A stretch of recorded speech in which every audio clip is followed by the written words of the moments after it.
Good over here, sound asleep over here. Great. There you go. Thank you. Right. I don't remember, but great. I mean, that's what I'm saying. You're freaking. All right, let's go. What do you got? Josh McCain was pretty complimentary of you yesterday in the teleconference. I was just curious what your relationship like is with him, and maybe what's the dynamic too of preparing for a guy in an offense that you know so well. Sure. I mean, Josh and I are really close. You know, Josh and I worked together for a long time from the moment I arrived in New England. You know, he and I were on the offensive side of the ball together, really kind of trying to figure a lot of things out. He is a young position coach and myself as a quality control coach. And then after Coach Weiss had left, you know, Josh and I spent a lot of time together trying to figure a lot of things out on offense just to try to keep that thing going over there. So great guy, obviously a real close personal friend, someone that I think the two of us leaned on each other quite a bit, helped each other out a lot as young coaches and kind of developing into, you know, wherever we are right now. So most respect for him, you know, out of just as anybody. So I'd say preparing, you know, look, it's a game. You know, this game's going to be about the players. It's not about me. It's not about him. It's not about Coach Belichick and I. It's about, you know, us doing a good job of coaching our team. They're trying to coach their team, us going out and hopefully executing at a high level and playing a good football game. You know, that's the most important thing right now. When you know each other really, you know, like that as far as the schemes and things, I think the biggest thing for us is to just try to make sure we do a good job with our assignments, make sure we do a good job of just understanding what we need to do to win and executing that at a high level. I think if you get too much into the other stuff, you're going to lose some details that are critically important to the game, and then something's going to go by you and you're going to miss it, and then something big's going to happen. Just got to stay focused on the game itself. When you look at them, though, how much do you say, yeah, that's the team I coached for a long time, and how do you translate or communicate that information to your coaches and your players? Yeah. And I'd say that's kind of a difficult conversation to have because I would say with New England, the thing that they do so well is that they change week in, week out, year in, year out. They're always going to play to their strengths. They're always going to use the people that they have available to them to help themselves win. They're going to put those people in good situations or good positions. They do a great job of coaching that up. I think the biggest thing for me is I got to make sure I don't almost give too much information to our players where I'm, you know, obviously know that team on a very intimate level where I kind of overdo the information to our players where we almost paralyze them to an effect. You know, they still have to go out and they still have to play. They have to be able to function. They have to be able to communicate. They have to be able to execute. And that's really the biggest thing for us is to go just play a good game, you know, have a good game plan, go out and execute at a high level, and be ready to compete for 60 minutes. You know, that's the biggest thing with this team. They're obviously a very physical but also a mental tough team. And, you know, it'll be a game that it's going to take all 60 minutes to, you know, to do that. Is that something you're still learning, the balance of how much information is too much information? You know, I always kind of tend towards the, you know, our players want to know as much information as possible. I think I learned that as a young coach from players. You know, there's going to be players that can handle different amounts of the information, but you certainly don't want to give information to a player that can handle a large amount of it. So sometimes it's individually based, you know, and you got to deal with each guy to whatever their strengths are and handle it that way. But certainly from a standpoint of, you know, biggest thing for me is to make sure these guys are prepared and ready to go, and that's probably, I would say, the thing that keeps me up at night the most is just make sure I'm doing everything I can to give them all the information they can have to go play the game. I can't play the game, you know, certainly no one wants any of you guys playing the game, so, you know, we just want to go out there and make sure that the players can play at a high level. You referenced the intimate knowledge with Josh and the offensive scheme over there. What's different through two games that you've noticed this year that, you know, maybe they're having more success at? Yeah, you know, I would say from this year's kind of point of view, there's a little bit of different personnel groups that they're using on offense, you know, and they're trying to use some of their players in different ways, a lot more motions, shifts, you know, idle groups maybe than in the past. But they did a great job of kind of mixing that all in there and really kind of keeping things moving from that standpoint. So that's really difficult. I would say on the other side of the ball, definitely some changes over there too. You know, definitely a more vertical style of front. You know, the players have kind of changed a little bit. You know, there was some players that came in a couple years ago that were a little bit more just D-line specific and do a good job of the pass rush. So really trying to get those guys vertical a little bit more in the front, which is good for them. I think the coverage and stuff like that, obviously they have the guys back there that do a great job of kind of getting on the receivers and doing a good job of adjusting. You know, Devin McCourty's, Pat Chung's, Stephon Gilmore, Jonathan Jones. I mean, you know, they have a cast of characters over there that they know how to do a real good job with in the coverage part of it. So I think the front may be the biggest part on the defensive side of the ball.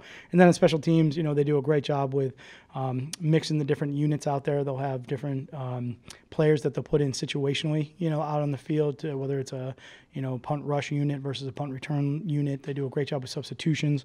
They're going to handle the plus 50 punts different than, when you're backed up. So you have to really be able to adapt and adjust to all those. And they'll try to gain an edge in special teams from that standpoint too.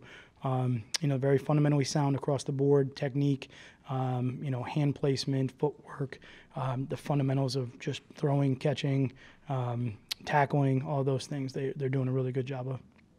Josh was in the similar situation to what you were in when he went to Denver. What advice did he give you about making that transition and installing your culture? Yeah, I think, and Josh and I had a lot of conversations about, his opportunities that he's had. And really, I've done the same with a lot of the coaches or even former players that I've had that are now coaches in the NFL. And, we have open conversation about it. I think the good thing is that we're all really individually our own guys. We're our own individual leaders and coaches and things like that. And I think that's the biggest part of it, is just to make sure that you're always just kind of true to who you are, and that's something that Josh and I talked a lot about in his experience and then, my experience here, and just making sure that everybody understands, the players will always respond to you just being you. They have to just learn who you are first before anything, and that's the biggest part of it. Before you get into the installation of, how you want to do things or what you want it to look like, or, what the importance are of some of the details that you think are critical to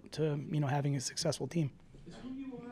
Is that an evolving thing when you're a head coach, as you're figuring out what's the right button to press and how hard to push it? Yeah, there's no doubt, and I think that's who everybody is, right? As people just in jobs, no matter where you are, I think you constantly grow and you constantly learn, and part of it is the old adjective, you have one mouth, two ears, so listen twice as much as you speak. And I think the big part of that is, even as a coach, where you do a lot of speaking, you really have to do a lot of listening too in certain points, and say, all right, hey, what do you think about this, or what does this look like, or how do you guys feel about this? And there's going to be certain situations where you're like, no, it's not what it is, and there's going to be a lot of situations where you're like, yeah, it's a really good idea.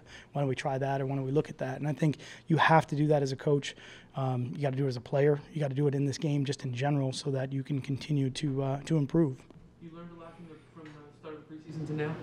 I hopefully think I learn a lot every day, so I would say that there's no doubt from wherever we were, start of preseason, start of spring, through the draft process, through all of it, you're continually evolving into hopefully whatever fits best for those situations.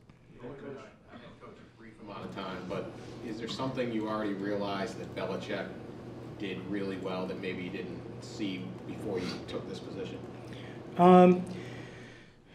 Yeah, I would say the only thing that you can't really get a perspective on until you sit in this seat would be, and I think I've mentioned this before, is just how much time that he would give me in particular and the other coaches of his, you walk in his office and he might be doing 1,000 things you have no idea, and you're just kind of like, your question is the most important question in the entire world, so you've got to get it answered right away. And he would just stop and he would, explain it, teach it, coach it, and I'd move on. I'd go handle my situation, and I'm sure that he just got stockpiled with everything else that was walking through his door.